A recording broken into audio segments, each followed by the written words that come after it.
My T people, what is happening? Today is Guanabana Leaf, and this one is a bit interesting. Um, but I'm learning the more that I go through these that they are all pretty much antioxidant, anti-inflammatory, anti-cancer. At the end of the day, it's about consuming green leaf. And of course, as always, brewing this in hot water is going to get you some benefits. But scientifically, when doing the studies, they're finding that um, extracting this stuff in alcohol gives you the most potent material. So this is also called a soursop in English, guanabana for everyone else, I guess. Some of the more interesting things I found on this one was uh, lignins, and lignins. Um, there we go. Lignins actually have, um, again, anti-cancer, but also some hormonal regulating hormones as well. You can actually get a lignin supplement, and this is found mostly in flax seed. So I thought that was interesting. Um, the other thing is, uh-oh, I have to go up here. This one is, come on now.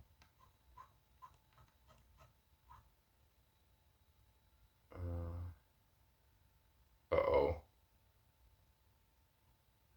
Well, I think I lost it. I think it is this hydroxybenzoic acid. Let me see. Hydroxy, I think that's what it is. Yeah. Okay. Hydroxybenzoic acid. This one is interesting because they have found that it increases sperm motility. So sometimes you have sperm that they're swimming, but they're swimming in a circle. And what you need is for sperm to swim straight. And so I thought that was pretty cool. Also learned a word. It's called a non-progressive motility. Okay, and then I saw a few other words in here that were very similar or common to some other herbs that I've been looking at. Quercetin, yeah, quercetin is one of them. And again, just learning some different things here. Quercetin, again, anti-inflammatory, anti-cancer, lowers blood pressure. That word that we learned, apoptosis, which keeps good cells from dying. But more importantly, so how does the anti-inflammatory properties work with quercetin?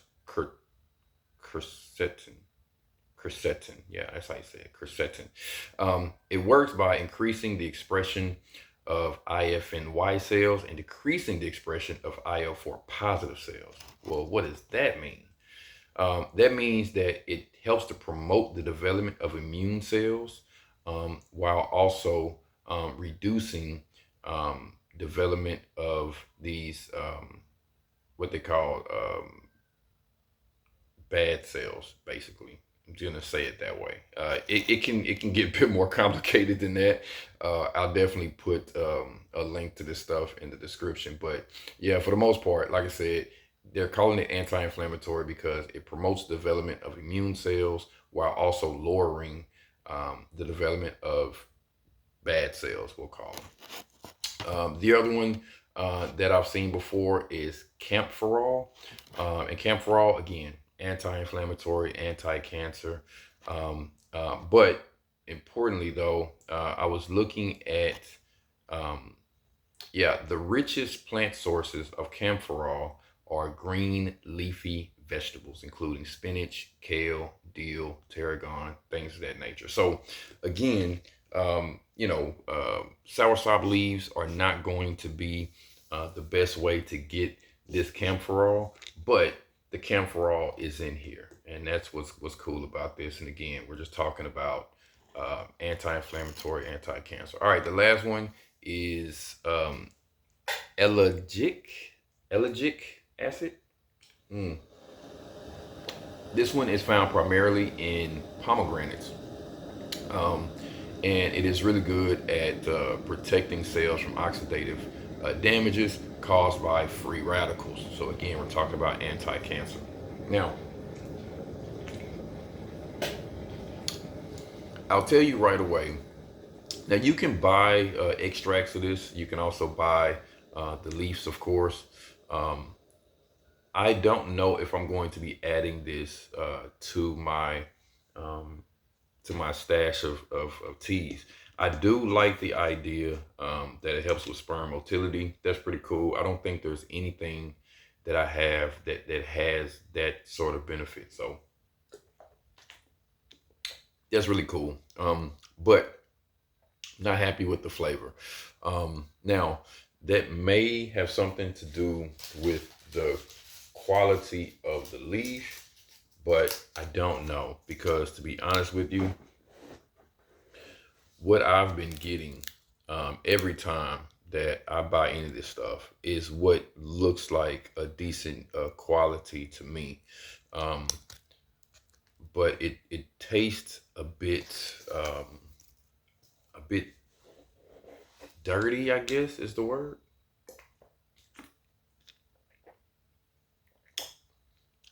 Yeah, it's definitely a green leaf.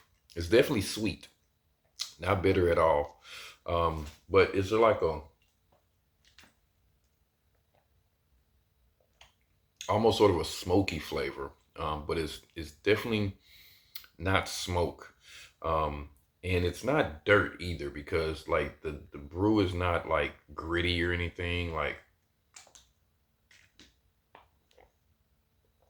there's nothing like floating around in here. Like I said, the quality of the leaf is really good. I mean, it's very clean, very clean um, brew here. You know, I mean, it is see through. It is really clean.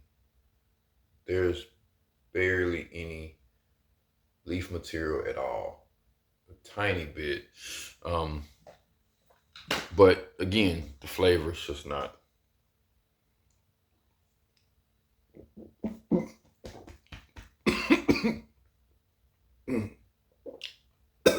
Trying to talk and drink at the same time. That's funny. Um, yeah, not happy with the flavor. Hmm. Not disgusting, but there's no way that I'm ever going to miss drinking this stuff. And again, like I said, even though I do like the idea of improving sperm motility, I just don't know if it's worth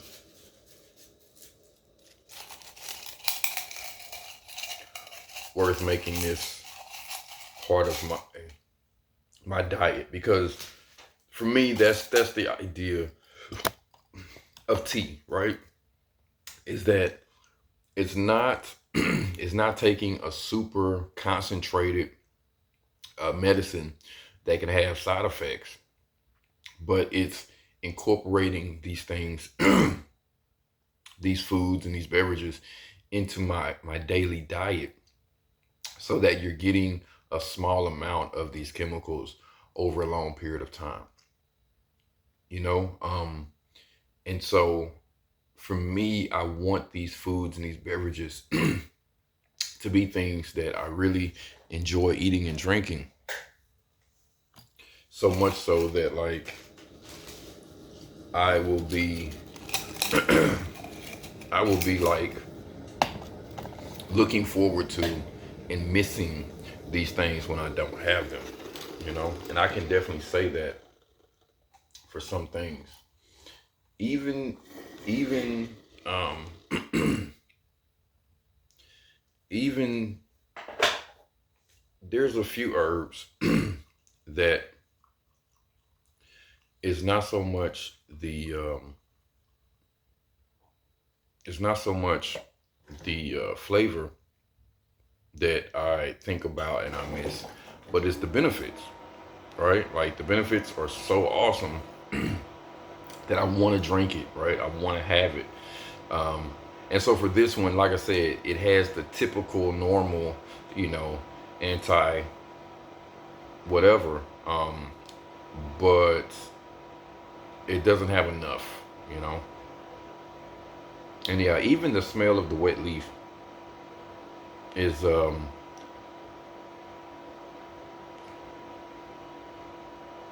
just just smells dirty.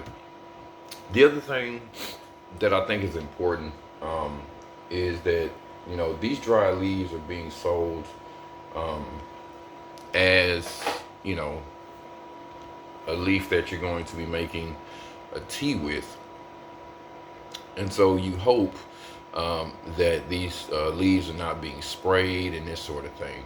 Um, Now, some of them do mention being organic. I actually found a website, Super Microgreens, where they talk about growing their own trees and stuff like that, and you can buy the leaves directly from them. I think that's pretty cool.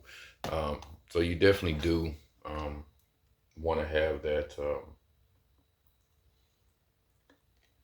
organic, non-sprayed um, leaf.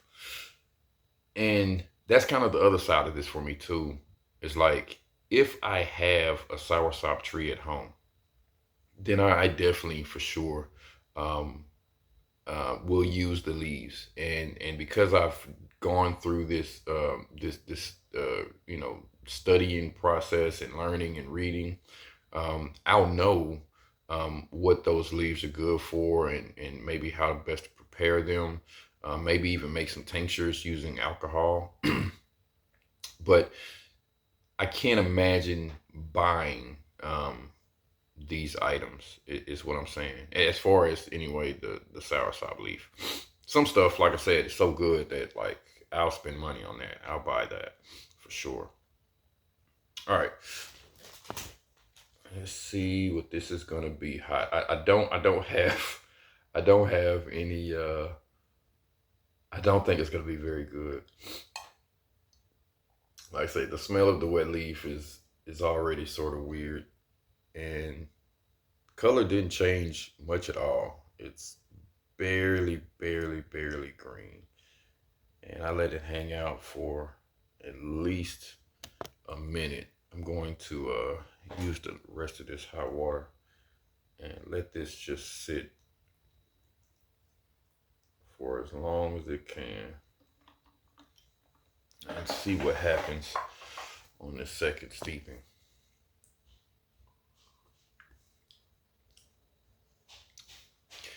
It's sort of minty maybe, but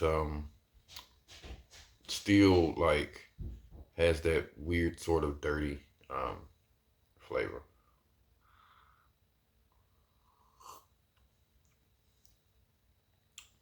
Yeah, but definitely more minty, um, which again has been the case with all of these different herbs.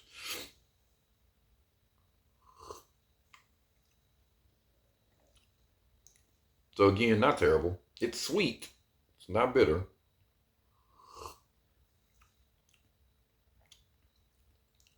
Definitely a green leaf, no question about that. But not savory like a spinach or anything like that. It is definitely sweet, which makes sense being that it is from a fruit tree.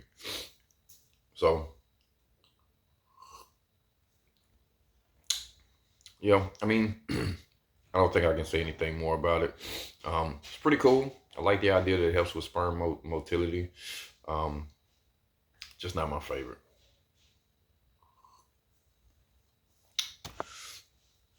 And so again,